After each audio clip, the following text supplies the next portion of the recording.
Welcome back to News and Views with myself, Salailo Makwidiri. It's Wednesday, the 26th of March, 2025, and we are diving into one of the most pressing geopolitical developments on the African continent. Angola has officially withdrawn from mediating the conflict between the Democratic Republic of Congo, Rwanda, and the M23 rebels. Well, some are arguing that M23 rebels and Rwanda are the same thing. But yeah, a move that raises serious questions about the future of peace efforts in the Great Lakes region. The Angolan presidency. Led by João Manuel González Lorenzo, cited failed negotiations, external interference, and shifting continental priorities as some of the key reasons for stepping back. But we asked the question, what does this really mean for the conflict? We saw in recent weeks that violence has been escalating in the eastern parts of the DRC, and over 7 million people have already been displaced. Who will step in to fill the diplomatic vacuum left by Angola's exit? And what role did the unexpected Doha meeting between DRC's Felix Tshisekedi and Rwanda's President Paul Kagame play in sidelining Angola's mediation efforts? To help us break this all down, we are joined via a virtual platform by Mariam, Jooma, a journalist and researcher at the Media Review Network. She's been following this crisis closely and will help us unpack the implications of Angola's withdrawal and also just the real power players shaping the region's future. A very, very important part of the African continent, the Great Lakes region. South Africa, particularly, we have a lot of interest in that region, and so it's very important for us to keep a close eye, particularly with the events of the last few months, the SANDF being involved in that area, some of them losing their lives. So yeah, it's going to be an interesting conversation to have, and you can join the conversation and let us know what you think about Angola's exit. What do you think it means for the DRC-Rwanda peace process? Will it lead to further instability, or is there another path to resolution? The starting point was there was an agreement between Rwanda and the DRC to sit on a table in Doha, but even though it didn't lead to anything, could maybe be the little positive that can be taken out of that. Remember, studio line is 0116800355, WhatsApp 061-766-0355, and on X we are at Salam Media, and you can interact with us there. But yeah, we're going to be having this conversation with Mariam, who's joining us via our virtual platform. Mariam, assalamu alaikum. Jazakallah so much. Always a pleasure having you here on Salam Media. Walaikum salam. Thanks, Salilo. It's a pleasure to be with you. I think we can just kickstart the conversation with the context and the background. Angola was seen to going to play a very, very key role in trying to mediate, between the DRC and Rwanda and the M23 rebels. Why, firstly, was Rwanda seen as the right country to lead these negotiations in the first place? And do we know what led to them walking away at this point? So Angola was appointed as a mediator in 2023. And essentially, there have been parallel processes going on with regard to bringing the parties together. So we have the East African Community with the Nairobi process on the one hand, led by Kenya. And then we have the Angolan side, which is, the Luanda process. So, informally, it's been called the Luanda and Nairobi processes. Essentially, they are a culmination of the regional groupings, coming together of understanding as to what needs to be done. Now, of course, there's rivalries. And I think I mentioned previously when I chatted to Salam Media as well about this conflict, is that it's interesting in that the mediators are also belligerents in the conflict. So they kind of, monitoring themselves, which is essentially one of the main reasons why we've not seen a good conclusion, or at least a stable movement towards a ceasefire. Because there are conflicting interests from the Angolan side as well as from the Kenyan side, but also from the border states. Remember, Congo is massive. It's the size, DR Congo, it's the size of Western Europe, essentially. So its borders and what happens on its borders, have a tremendous impact on its internal politic. And for that reason, it's been quite difficult to remove the mediators from the actual conflict itself. So I would, as you suggested towards the end of your introduction, I would suggest that this might be a positive step for Angola to actually have stepped back. Mm, mm. And because of that, we saw that almost sudden meeting in Doha between Tshisekedi and Paul Kagame. It raised a lot of eyebrows. A lot of people saw it as a positive move. How what did you make of it, firstly, and how much did that meeting maybe in some way undermine Angola's role in the peace mediation process? Look, there's no doubt that the Angolans and obviously João Lorenzo himself took it as a personal slight upon him. A headline said that Kagame had snubbed him, and essentially, I think it was sprung, upon him without any forewarning. But what I think is interesting here, Salilo, is that there has been pressure, and people have not necessarily picked up on this too much, is the American pressure on Rwanda. And so in my analysis, and this is just from the way I see things, I think Qatar has actually been playing more of a symbolic role rather than an essential mediatory role on behalf of the US, because of the incredible pressure that they've tried to put on Rwanda.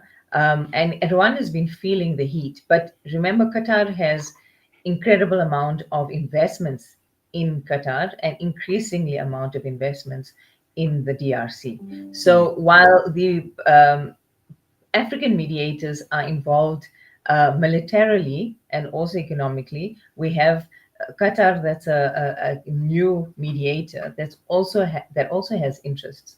So there are conflicts on all sides. But I think what it has done is to definitely sideline the Angolans.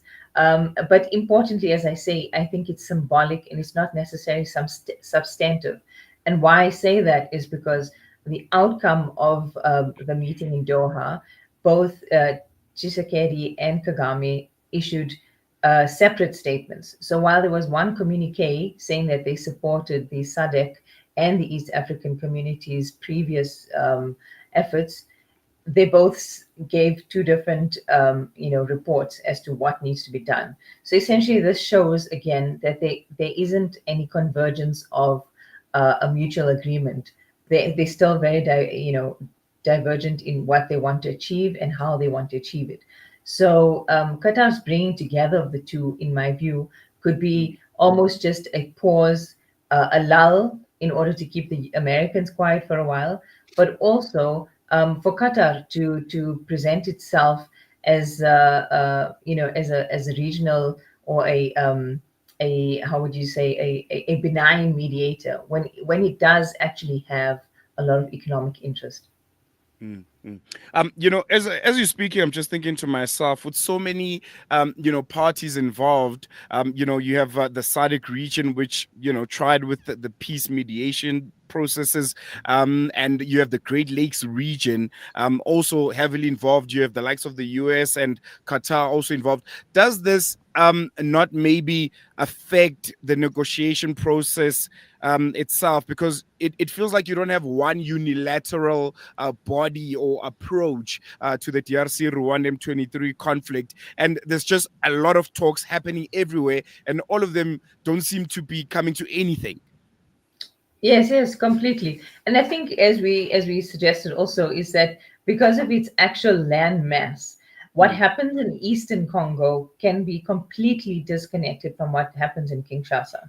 So, mm, with other countries, you take the capital city as a benchmark for the current or the temperature of the country. You can't say that for the DRC because the Eastern Congo is actually its own almost fiefdom, and this is where Rwanda has taken great advantage of, its strategic positioning as a neighbor in the east, because it knows that, it can actually have far more control over what happens than the government in Kinshasa. So yes, there are too many actors, but also it's also important to recognize, and it was also something we discussed previously. There hasn't been enough attention on Congo, and Congo is not something that started a few months ago. The mm, DR Congo conflict has been going on for decades. I mean, essentially, this particular part of the conflict started shortly after the 1994 genocide in Rwanda. So if we consider that it's now, 30 years of an ongoing humanitarian political crisis, why is it that it's only now that we get some attention? And essentially the answer is again the economy. Congo has what the global tech industry needs. And for this reason, we're seeing much more attention, being placed on the DR Congo now. And so those who are presenting themselves as mediators also have, self-interests to benefit from the Congolese mineral landscape. Mm-hmm. I want to focus on Rwanda right now. They are, consider them a key player in this conflict. Just going to the negotiations table, I'm just thinking to myself, what is Rwanda's end game? What is, Paul Kagame and Kigali looking for when it comes to a long-term solution? Or is its support for the M23 just purely about maintaining strategic leverage? Are they genuinely looking for a peaceful resolution where both parties leave the table feeling like they have not lost anything? Rwanda is playing a very interesting game because I'm sure you had watched the CNN interview that Yeah. Kagame gave, where he said that essentially he doesn't know how many Rwandan troops are in the Eastern DRC. I mean, and as the president of Rwanda, that's quite an unbelievable comment. So what Rwanda has done continuously is denied any culpability in the conflict. Yet at the same time, it knows that the international community knows that it's involved, and so Yeah. it plays the role of representing the M23 on one level, but then on the other hand, denying that it has any links to it. And here, Salilo, is the other complexity.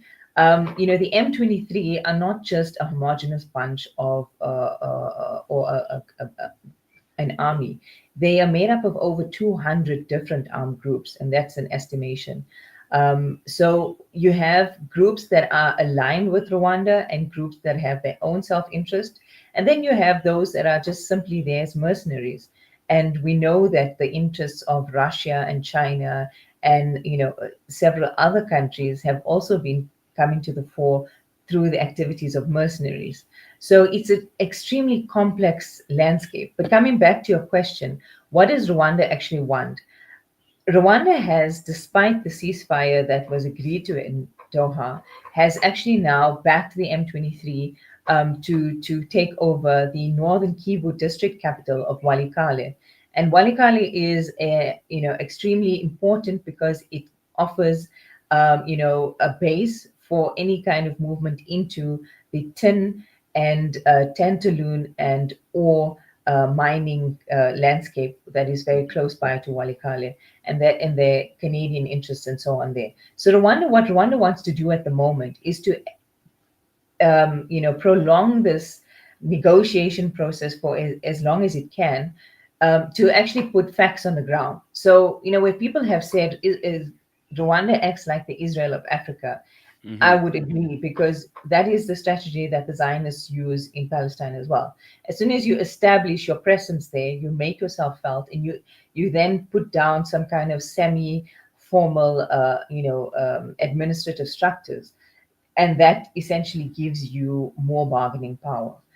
So that is, in my view, what Rwanda wants to do, is extend its power over the lucrative mining areas and be able to extrapolate from that a much stronger bargaining power with Kinshasa. Interesting. I think that correlation there between Israel and Rwanda, it makes a lot of sense looking at how they go about doing things. But just in closing, I want to focus on South Africa right now. Do we still have a major role to play in this conflict? We have been involved in the DRC since the late 1990s.